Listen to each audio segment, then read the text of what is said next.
Craftsman Days are here at Lowe's with big savings on the tools you need. Save $100 on the Craftsman V20 6-tool Power Tool Combo Kit, now at $199. No matter what the project is, Craftsman's high-quality, high-performance products empower you to build on. Stop by your nearest Lowe's store and check out the full line of Craftsman tools today. Valid through 6/18 while supplies last. Selection varies by location. Nats Chat is brought to you by Walters. Walters is the spot to be this Friday night to catch the boxing match between Gervonta Davis and Ryan Garcia. Price will be $30 at the door for the fight night on Friday, starting at 9 p.m. Kramer deals. Swing and a miss, struck him out. 96 at the belt. And the Nationals, after runners are second and third, go down with 3 strikeouts in a row. What a job by Dean Kramer. We go to the fourth. Swinging a line drive to left. That is going to fall for a base hit in front of Garrett. Rounding third, coming home is Mountcastle to throw off line. Heading for second is Hayes. He is tagged out by Garcia. Over to third goes Frazier. So Mountcastle scores. RBI hit for Hayes. He's out going to second. And it's 1-0 Baltimore. 3 balls, 2 strikes again. Bautista ready. So is Ruiz. Here's the pitch. Swing and a ground ball right side to the second baseman, Frazier. He has it, and the throw to O'Hearn at first, and the game is over. And he went away from the fastball and threw him a splitter. And Ruiz rolled the ground ball to the right side. And the Orioles have won it, taking game 1 of this Beltway series here tonight at Nationals Park.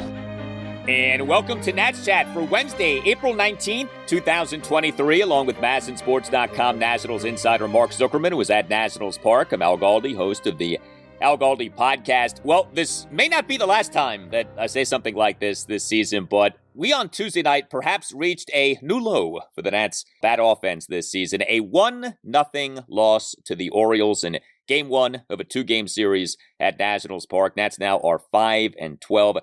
The Nats in this game, no runs, a mere 5 hits, all of which were singles, and no walks. The Nats in this game got worked by a starting pitcher in Dean Kramer, who had been horrendous this season. Kramer came into this game with an ERA of 9.49 over 3 starts in this regular season. And amazingly, the Nats in this regular season now have scored 1 run over the 4 games that Josiah Gray has started. Yes, 1 run. The Nats have been shut out in each of the last 3 games that Josiah Gray has started, even though he now has been at least solid, if not good, in each of those 3 starts of his bad first start. Look, Mark, we know the deal. The Nats hitting is not good, but what we had on display on Tuesday night was tough to watch. Yeah, I think this one was worse than any of the previous shutouts, and there are a few to compare to. I think this one was worse. And did you see who was watching the game from the President's Club? Alex Ovechkin was there with his son. Couldn't help but wonder if the Nats might have just been better off putting him up there to bat at some point with a runner in scoring position. It could not have ended any worse. Or at the very least, have him stand in the on-deck circle, have the batter flip a foul ball in his direction. He could one-time it from the on-deck circle. That's kind of his thing, right? Maybe that could have driven in a run. I mean, there was just nothing going on for them offensively. And, this wasn't getting shut out by Shohei Ohtani. This wasn't even getting shut out by Kyle Freeland. This was, as you said, Dean Kramer and the Baltimore bullpen. And they only had one, legitimate scoring opportunity the entire night. And they made a mess of that one. And then they never really had another one the rest of the game, aside from, I guess, 2 outs in the bottom of the 9th with the runner in scoring position. But that was pretty feeble all around from these guys. And Josiah deserves better because he has certainly pitched well enough to merit at least some kind of support from his teammates. Well, let's get into it. The mess that my good friend Mark Zuckerman just referenced. And this was quite a mess. Nothing on Tuesday night was worse for the Nats than what happened in the bottom of the 3rd. The Nats had runners on 2nd and 3rd, no outs, and the team's numbers 1, 2, and 3 batters coming up. An inning tailor-made for a big, fat, crooked number to go up on that scoreboard. And yet, the Nats ended up scoring no runs. Lane Thomas struck out looking on 4 pitches. He on Tuesday night 0 for 4, 3 strikeouts. Dominic Smith struck out swinging on 3 pitches. He on Tuesday night 1 for 4 with a single and 2 strikeouts. And Joey Meneses, he struck out swinging on 7 pitches. He on Tuesday night 0 for 4 with a strikeout. That bottom of the third on Tuesday night was brutal for the Nats. I know that you talked to Davey Martinez during his post-game press conference about what went down. I mean, Davey was pretty blunt, in talking about especially Dominic Smith and Joey Meneses. These guys have got to get going, and they're not going right now. But we need him and Joey to start, driving the balls for us, and it'll come. We just got to continue to work with them. It's especially costly given that routinely in these Davey Martinez lineups, we are seeing Dom Smith and Joey Meneses batting high up in the lineups. Yeah, for better or worse, they've kind of built this lineup around those two and maybe Jeimer Candelario. And if you're not getting any kind of production from them when you do have a chance to score a run, it's going to be really hard to keep them there, although I don't know what the alternative is in terms of other batters that you would trust more in those spots. So they kind of desperately need at least one, if not both of those guys, to start to figure this out soon. At least Meneses gave, a 7-pitch kind of a quality at bat, fouled some stuff off. Dom Smith, there was 3 pitches, good morning, good afternoon, good night. Strike 3 was on a 97-mile-an-hour fastball, up and out of the zone. His other strikeout was also on a pitch up and out of the zone. He really does look lost up there, more so than I think any of the others. Meneses, we didn't see it in this game, but we've seen some better signs from him lately, like we've talked about. But I want to go even further back before any of those guys had a chance to do anything. And the way that the first 2 batters of the inning went, because I think that set the tone for it being such a disaster of an inning. C.J. Abrams leads off with a single. And then on the very first pitch to Victor Robles, he got as big of a jump as you'll ever see a runner get in trying to steal second. He could have coasted in with a stolen base, except for one problem. Victor Robles squared around a bunt, because that's what you do when you're the number 9 hitter on this team and you're trailing 1-0 in the third inning, right? And he failed to recognize that there was a free base being given that he didn't even need to get the bat on the ball to advance Abrams in the scoring position. And instead of pulling the bunt back, he fouls it off, and they wasted that. And so now Abrams has to go back to first. Now we're going to continue the at-bat. And then, as if that wasn't bad enough, Dean Kramer makes 2 pickoff attempts to first base in that same at-bat. And as we know, the new rule says you can't pick over a third time unless you get him out. So that essentially amounts to a free jump at the very least, a big lead, an extra little confidence in knowing that you can take off the moment he starts to move to the plate. And Abrams couldn't pull the trigger at first, and he just stayed there.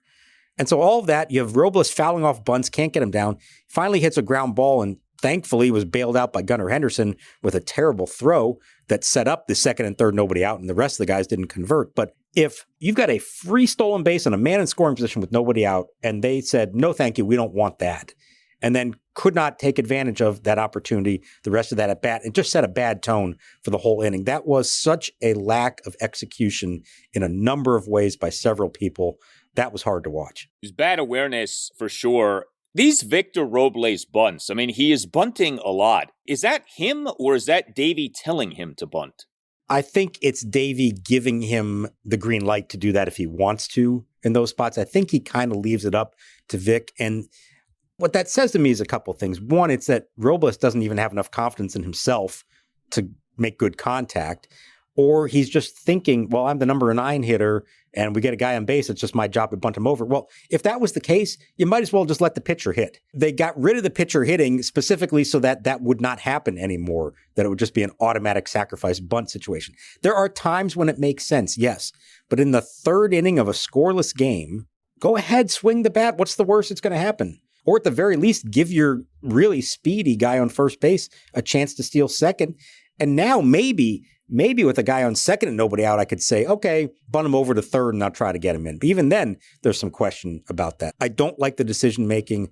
And I think this is something that Robles has in his head now, that because he's the number 9 hitter, that's what he's supposed to do. I don't think that's what he's supposed to do all the time.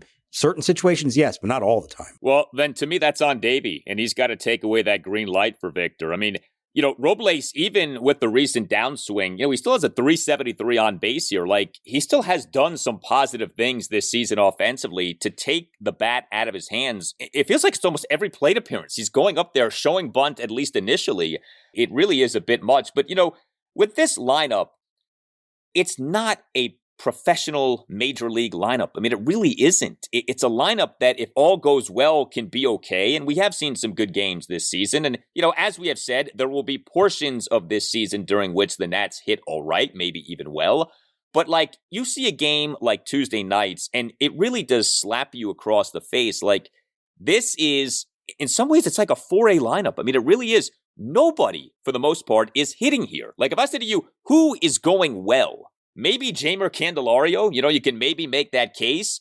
But like I just said, Robles was going well initially. He's cooled off. You're getting nothing from Dom Smith. You're getting nothing from Joey Meneses. Luis Garcia has had his moments, but his overall numbers aren't good. Keibert Ruiz initially this season was pretty good, but he really has not done much offensively lately. CJ Abrams has been a disappointment offensively so far. Nobody is doing much of anything. It's tough to watch. And this game on Tuesday night, I have to tell you, coming into this game, I thought there was an opportunity for the Nats to really have a big game offensively. And I said to myself in the car earlier on Tuesday, I was like, I bet Joey Meneses has a huge series here. The Orioles starting pitching is awful. I mean, it really is awful. The Orioles team starting pitching ERA coming into this game was 6.75. The O's have hit really well. Their starting pitching has been bad. The irony, of course, is Tuesday night, the Nats shut down that offense. That did a really good job against the Orioles offense. But man, the Nats just didn't hit well, aren't hitting well. And this was a really frustrating one, because like we just outlined, that third inning, that was amateur hour, what was on display in a lot of ways.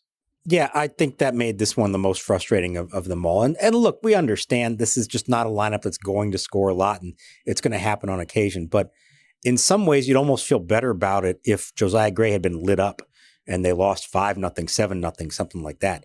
But he has now 3 times in a row done almost everything in his power to give them a chance to win, and they cannot do anything. And, you want to take the glass half full approach here? Hey, they're losing 1-run games a lot. They're not getting blown out at all. But the glass half empty portion of that is they should have a much better record right now than 5-12. And I know we're saying, well, it's a rebuilding year. Does the record really matter? You know what? I think it does matter to win some winnable games. And they have not shown, other than the comeback the other day against Cleveland, they just have not shown an ability to do not even just a great job offensively, but just to deliver once or twice a game in a moment of consequence and reward your pitching staff and your defense for doing their job. And I don't sense it yet. You hope that doesn't have any kind of negative effect within the clubhouse. I've covered teams where you can have some division and where the pitching staff gets frustrated with the lineup and vice versa. I haven't seen that yet. We're still early on here in the process, but I would not hold it against Josiah Gray and others on the staff if deep down they feel like, man, come on, what do I need to do to come away with a win here? Because these guys are just not supporting him at all. Yeah, I would tell Josiah Gray, ignore the 1-loss record.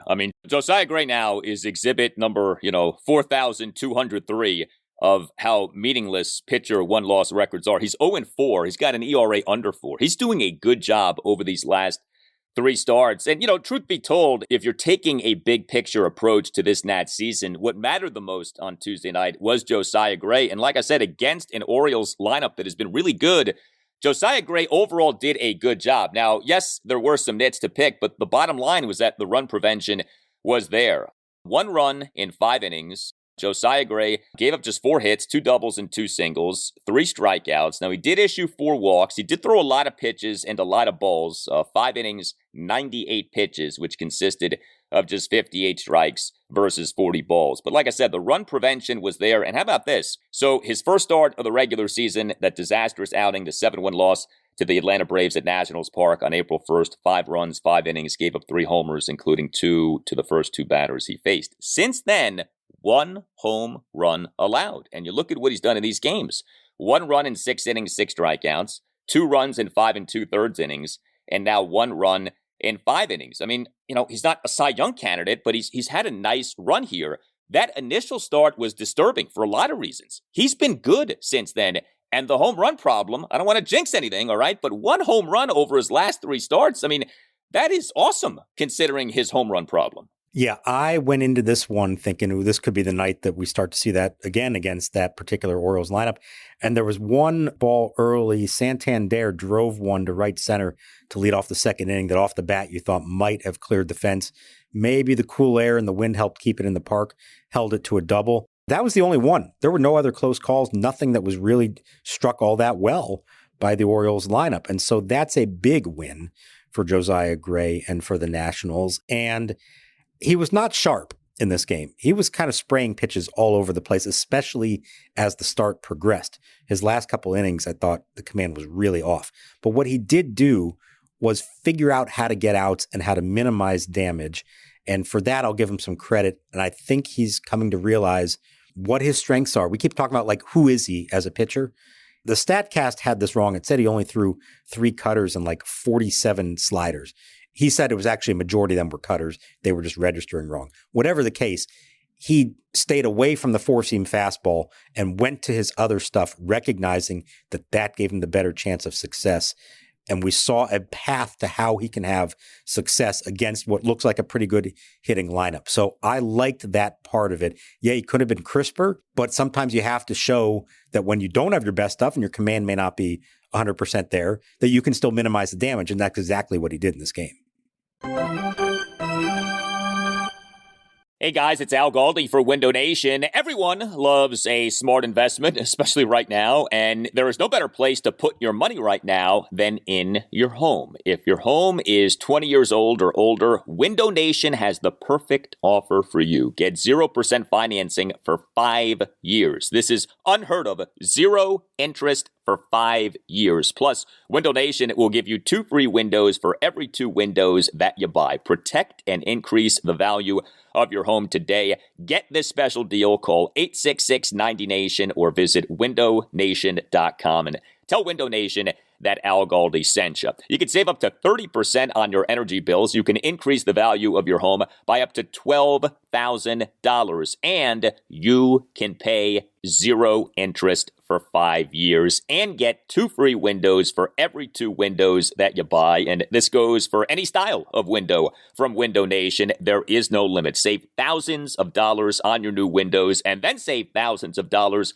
on your energy bills, all while upgrading the look and feel of your home. Call 866-90-NATION or visit windownation.com. That's 866-90-NATION or windownation.com, and tell Window Nation that you want the deal that you heard about from Al Galdi on the Nats Chat podcast. Again, 0 interest for 5 years plus 2 free windows for every 2 windows that you buy. 866-90-NATION or windownation.com. That's 866-90-NATION or windownation.com, and tell Window Nation that Al Galdi sent you. Hey, Nats Chat listeners, Tim Shovers here, producer of the podcast, to tell you about Game Time. Do you struggle sometimes to find tickets to your favorite events? Buying tickets to these shouldn't be stressful. That's why you should look into the Game Time app. It's even harder these days with the lack of paper tickets available on the street. If you're looking for tickets to Nats, DC United, or even the Drake concert this summer, Game Time offers the lowest price guarantee, event cancellation protection, and job loss protection. Game Time is the place for last-minute ticket deals. Forget planning months in advance. Game Time has deals on tickets right up to the day of the event.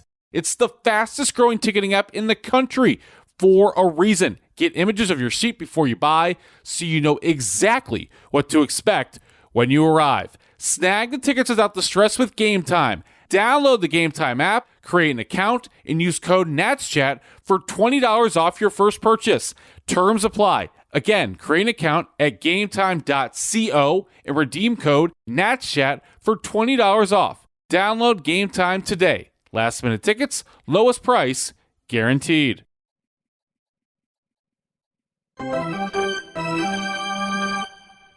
Big lead for Frazier. He's off to the races. The pitch swung on and missed. Ruiz throw. The tag by Garcia. Double play. Strike him out. Throw him out. How about that? Down goes Hays. Frazier caught stealing. Nats bullpen was good in this game, too. 3 Nats relievers combined for 4 scoreless innings with 4 strikeouts. Mason Thompson, another impressive outing, 2 perfect innings. He faced 5 batters, got 6 outs. The guy now is generating more outs than batters faced. That's how well things are going for Mason Thompson these days. Carl Edwards Jr., a scoreless top of the eighth. Erasmo Ramirez, a perfect top of the ninth with a couple of strikeouts. I'll tell you, Erasmo had a bad thing going. He's been better lately, so it's been nice to see that. And I do want to mention this. So Keibert Ruiz on Tuesday night, 0 for 4, but 2 impressive throws in this game. So top of the sixth, Keibert Ruiz threw out Adam Frazier on his attempted steal of second base in a strike him out, throw him out double play for the second and third outs. And then I think my favorite play of the game, and by favorite, I mean not so favorite. So 1-run Orioles fourth. Keibert Ruiz threw out Austin Hays in his attempt to stretch his 1-out RBI single to left field into a double. It was left fielder Stone Garrett who got credited with an outfield assist. As yes, Stone Garrett did start this game. He was an starting left fielder, did have a hit in the game. But Stone gets credit for an outfield assist, even though his throw home was atrocious, okay? And I mean atrocious. The throw took Keibert Ruiz up the first base line, but then Keibert astutely gunned down Hays at second base for the out. Can we please change the official scoring? Why the heck does Stone Garrett get an outfield assist for that? He made a terrible throw that Keibert Ruiz, to his credit, turned into a throw that led to an out of Austin Hays at second base.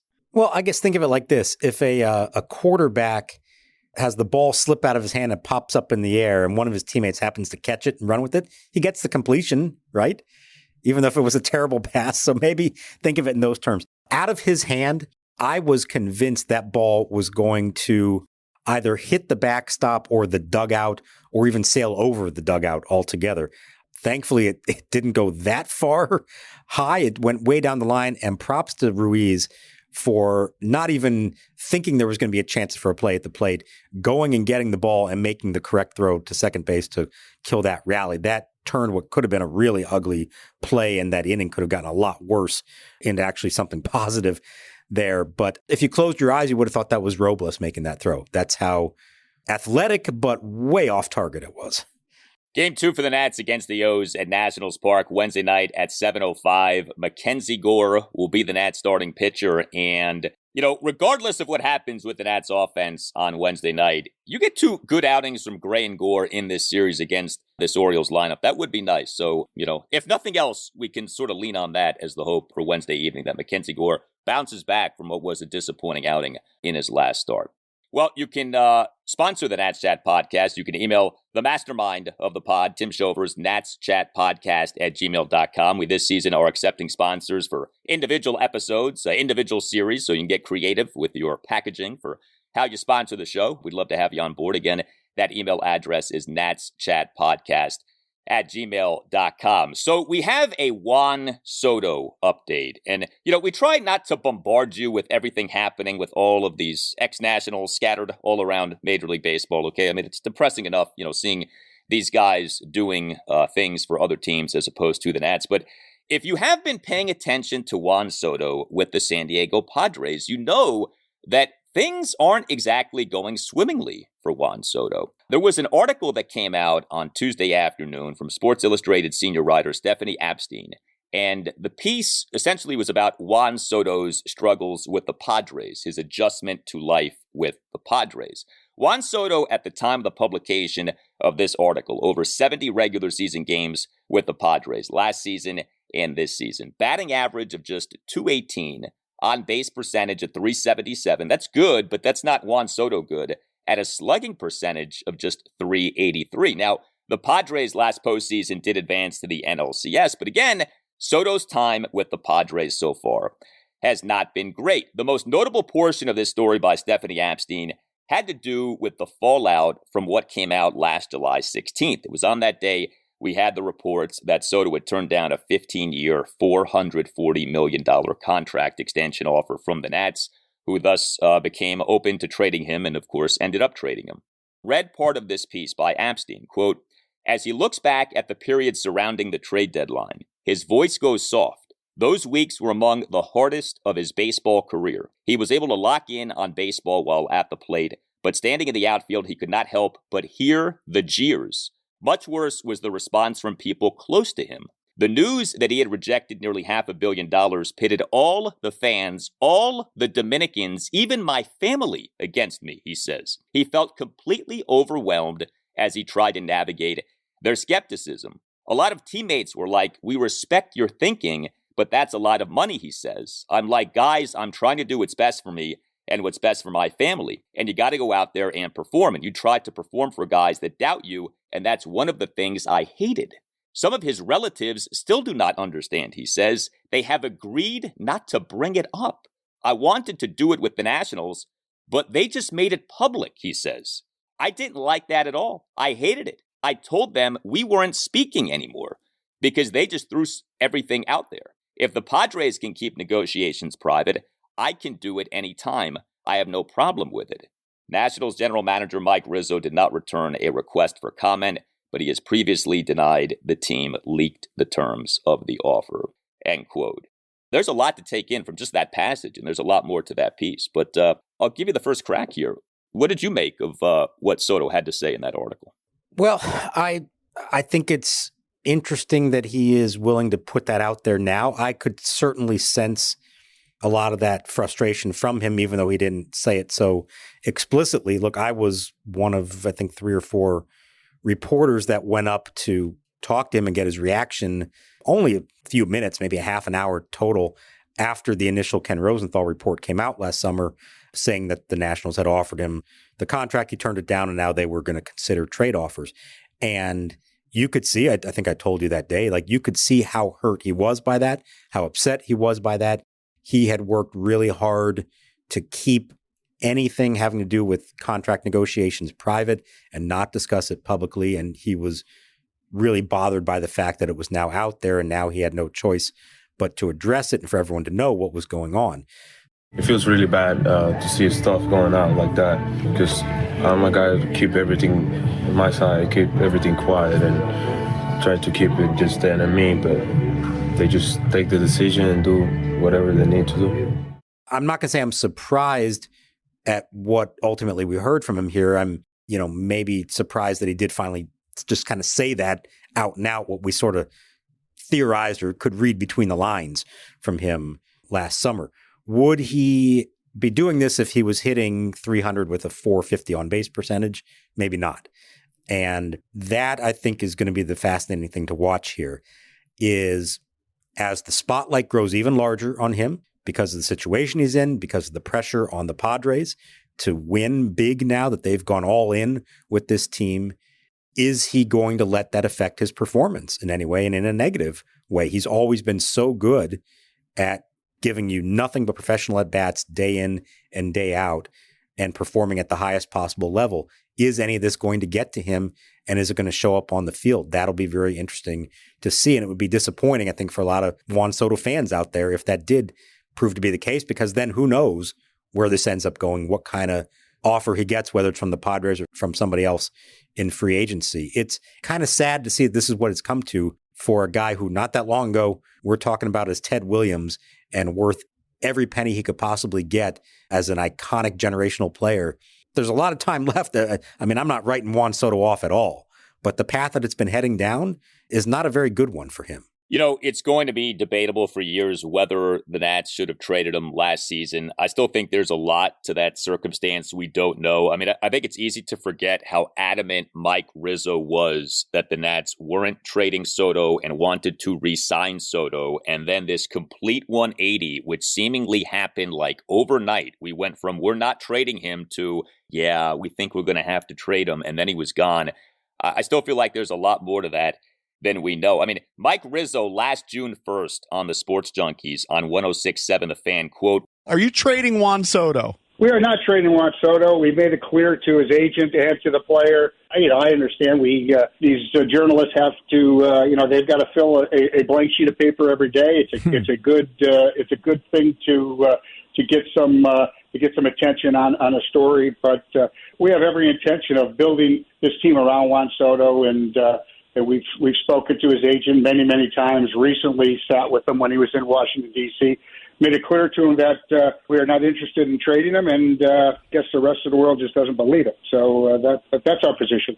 End quote. That was June 1st, 2022. August 2nd, 2022. Soto was gone. What happened? What changed, right? So there's still a lot that I don't think that we truly know. But, if you are in the camp of they did the right thing in trading him, and if you are in the camp of ain't nobody worth $400 million to say $500 million, what's happening with Soto, at least right now, does kind of back that up. We've talked about this. Baseball isn't basketball. One player in the NBA can make all the difference. Baseball isn't like that. One guy can only impact a team and its record and its season so much. And so, if you're paying a guy $400, $500 million, he needs to produce at an MVP level. And if he doesn't do that, even if he does produce at the MVP level, there are no guarantees. If he doesn't do that, then it's like, well, what exactly are we paying for here? So, yeah, we'll see. It's a funny deal specific to what really angered him, the leaking of that turning down of the contract extension offer.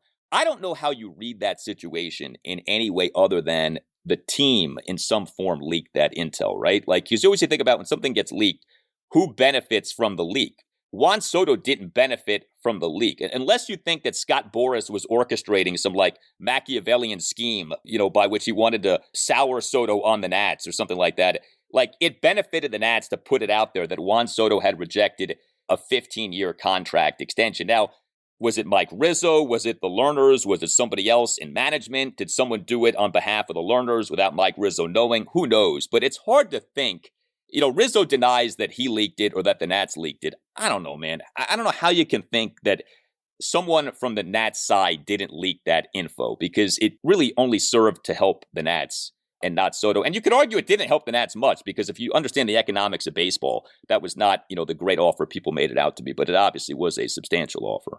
Right. I think as we talked about at the time, anytime there's a story that gets out like that, you have to ask yourself, who would it benefit to put it out there? And we couldn't think of a reason why it would help Scott Boras or Juan Soto for that to be out there. So the, flip side of that is, well, there could be benefit to the Nationals. And the more I've thought about it, I come down to this. I think they must have felt that the offer they made him, and we don't have to relitigate whether it was a good offer or not, but they believed that's the best they were ever going to offer him. And they weren't going to try to go back and do anything more than that. And so once it was clear in their mind that he wasn't going to take it, well, we know the state of the organization. And even if he was willing to come back at that price, we know that the only way they were going to have success as a franchise was going to be to draft and develop better and have a good farm system again, which they clearly were not in a position to do a year ago. So, okay, here's our one shot to remake a farm system by trading away one player. How do you do that? You let it be known to the rest of the baseball world that we're listening to offers. And it doesn't mean that he intended to trade Soto all along, but he intended to at least find out who would be willing to offer up what. And there was a frenzy for 2 weeks where that was the talk of the baseball world. And ultimately, at the deadline, the San Diego Padres made him an offer that he couldn't refuse.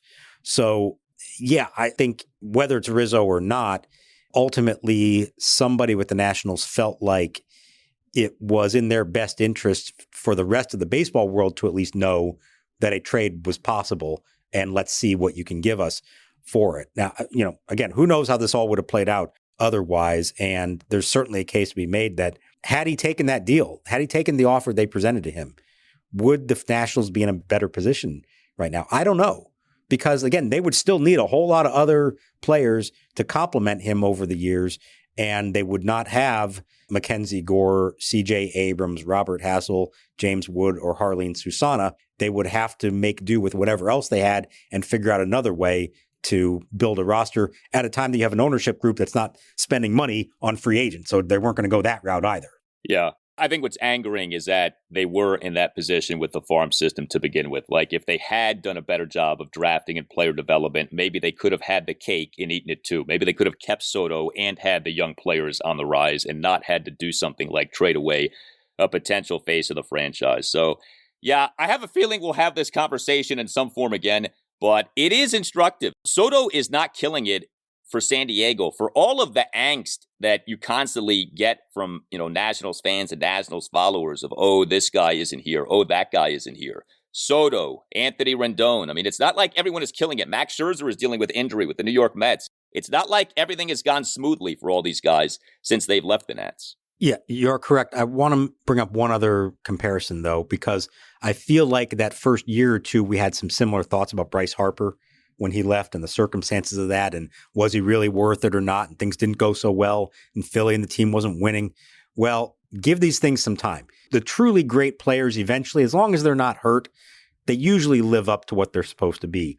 And you saw last October, Bryce Harper live up to everything he was always supposed to be and help lead the Phillies to the World Series. Now, will it be worth it in the end? He's still coming back now from Tommy John surgery. I mean, we'll see. There's a long way to go. But I would just say the same thing with Soto. At the moment, things are not going so well for him, and it may look like he miscalculated in some of this, but there's a long way to go. He's still really young. He's still really, really talented, and he's really driven, unlike most players I've ever covered in this sport. So I would never write off Juan Soto or believe that, number one, he won't ultimately figure it out, and number two, he won't still get a contract that is substantially better than what the Nationals offered him. Yeah, age 24 season for Juan Soto. So the rest is still unwritten with that guy, no doubt. Hit us up on Twitter. Tell us what you think at Nats_chat. You can email the podcast, natschatpodcast@gmail.com. You can find us on Instagram as well, at Nats Chat Podcast. And don't forget our new website, natschatpodcast.com. You can listen